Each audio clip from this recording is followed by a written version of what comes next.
Donald Trump said Mojtaba Khamenei was unacceptable to him as Iran's next supreme leader. He said the son of the man he had just killed was a lightweight. He said he personally needed to be involved in choosing Iran's next leader, the way he had been involved in removing Venezuela's Nicolas Maduro. He called Khamenei's appointment a big mistake. And then Iran appointed Mojtaba Khamenei anyway. And then one of the members of the clerical body that made the appointment went on state television and said explicitly for the cameras that Mojtaba had been chosen precisely because the enemy hated him. Even the great Satan has mentioned his name, the assembly member said, referring to Trump's public rejection. Iran chose its new supreme leader, and it chose him in part because Donald Trump told them not to. Let's go through exactly who this man is, what his appointment actually tells us, and what the verified facts, not the spin from either side, say about what comes next. The appointment was made official on March 8th by Iran's 88-member Assembly of Experts, the clerical body constitutionally responsible for selecting the country's supreme leader. Mojtaba Khamenei is 56 years old. He was born in 1969 in the holy Shia city of Mashhad in northeastern Iran, the second of 6 children of the man who would become, in 1989, the Islamic Republic's supreme leader. He studied theology at the seminaries of Qom. He enrolled in the Islamic Revolutionary Guard Corps at the age of 17 and served in combat during the final years of the Iran-Iraq War. The relationships he forged during that service with the future commanders and intelligence chiefs of Iran's security state would define his political career for the next 4 decades. He never ran for office. He was never elected to anything. He was never formally appointed to any government position.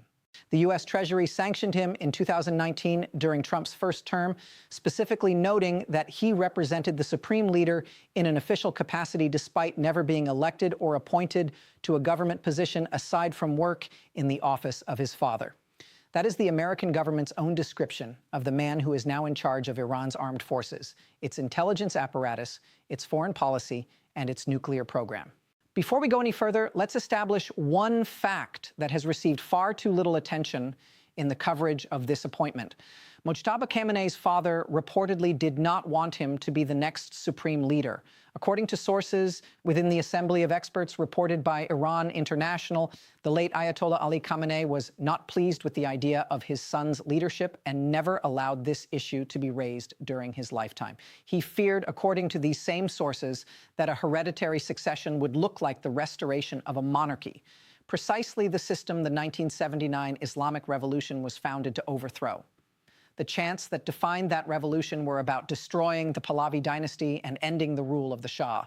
The Islamic Republic has just made, for the first time in its 47-year history, a father-to-son transfer of supreme power.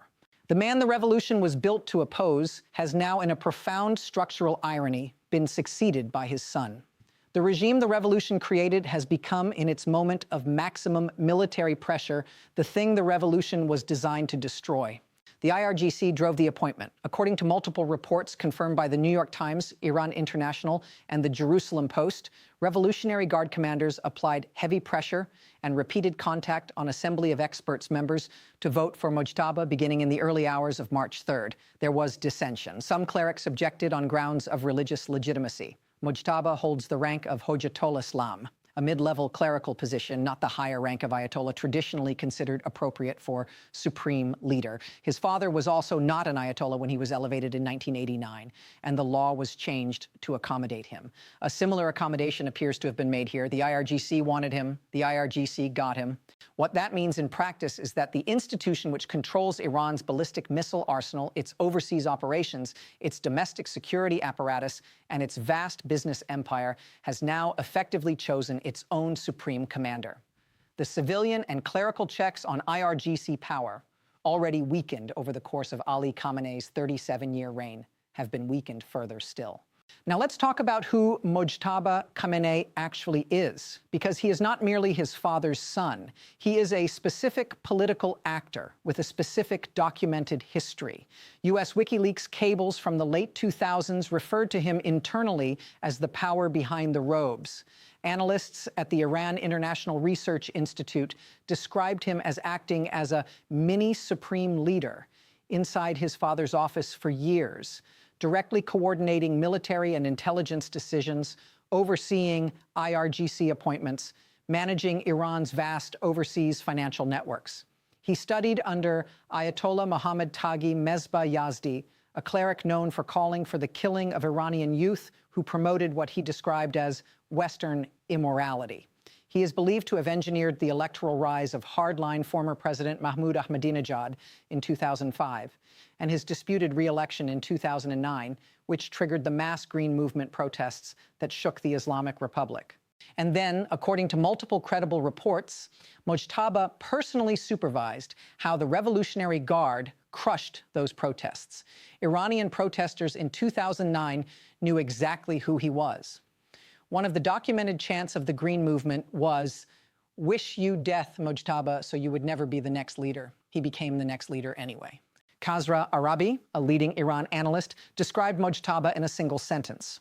Mojtaba is his father on steroids. He's certainly no MBS. That is the considered assessment of one of the most credible Iran specialists working today. Alex Vatanka, a senior fellow at the Middle East Institute, framed the strategic outcome with precision. It's a big humiliation for the United States to carry out an operation of this scale, risk so much, and end up killing an 86-year-old man only to have him replaced by his hardline son.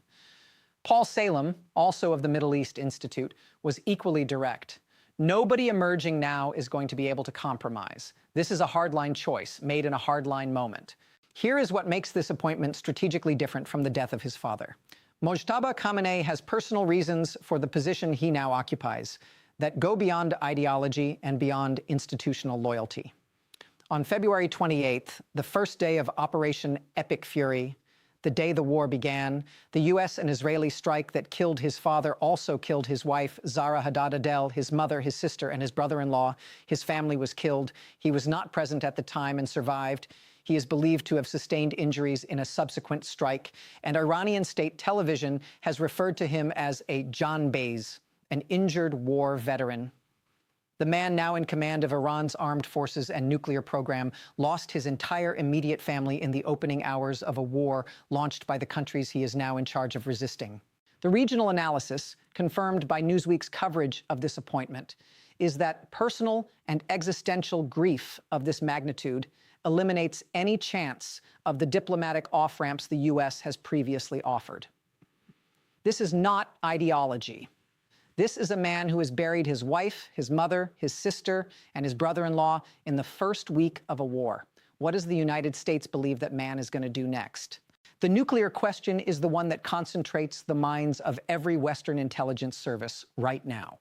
Iran's main nuclear facilities, the Fordo enrichment site, the Isfahan conversion plant, the Natanz centrifuge halls, were heavily struck during a previous U.S.-Israeli operation in June 2025. Trump claimed to have obliterated them. What is confirmed is that Iran, prior to those strikes, moved a significant stockpile of highly enriched uranium to secure locations. That uranium remains. It is enriched to approximately 60%, technically one short step away from the 90% weapons-grade threshold. Mojtaba Khamenei will now have direct authority over that material and over any decision about what to do with it. The Washington Institute for Near East Policy has written explicitly that if Mojtaba and the IRGC conclude that strategic patience, the posture of enriching uranium without crossing to a weapon, has failed as a deterrent, they may decide to move quickly toward an actual nuclear device. The war they are currently fighting is itself evidence in the eyes of Iran's hardliners that possessing enriched uranium without a bomb did not protect them. A weapon might. That logic, however dangerous, however destabilizing, is not irrational from their perspective. It is the lesson the Iranian security establishment is drawing from the fact that a country with a nuclear weapon was not attacked. Trump's reaction to the appointment has itself become part of the strategic picture. He called it a big mistake. He told Fox News he does not believe Mojtaba Khamenei can live in peace, a statement that, if taken at face value, amounts to the President of the United States signaling that he considers the newly appointed supreme leader of Iran a target for assassination. The IDF, for its part, had already confirmed on social media before Mojtaba was even officially announced that the hand of the State of Israel will continue to pursue every successor and every person who seeks to appoint a successor. Russia's Vladimir Putin offered Mojtaba unwavering support.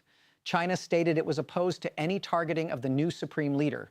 Iranian state media broadcast footage of missiles being inscribed with the words, "At your command, Sayyid Mojtaba," a public pledge of IRGC loyalty on live television. The pre-war U.S. intelligence assessment, completed 1 week before Operation Epic Fury launched, concluded that American military intervention was not likely to lead to regime change in Iran. The regime did not collapse. The regime chose a new leader. The new leader is, by every informed assessment, more hardline than the man who was killed. He has more personal reasons for confrontation than his father did. He has inherited a stockpile of enriched uranium. He is surrounded by an IRGC that placed him in power and to which he owes his authority. The United States went to war to prevent Iran from developing nuclear weapons and to produce regime change. 10 days in, it has a new Iranian supreme leader who analysts believe is more likely to pursue nuclear weapons and who was installed by the very military force the war was designed to destroy. That is not analysis. That is the sequence of confirmed events. Day 10, no ceasefire, no exit plan, a new supreme leader, and missiles with his name inscribed on them already in the air. Stay with us.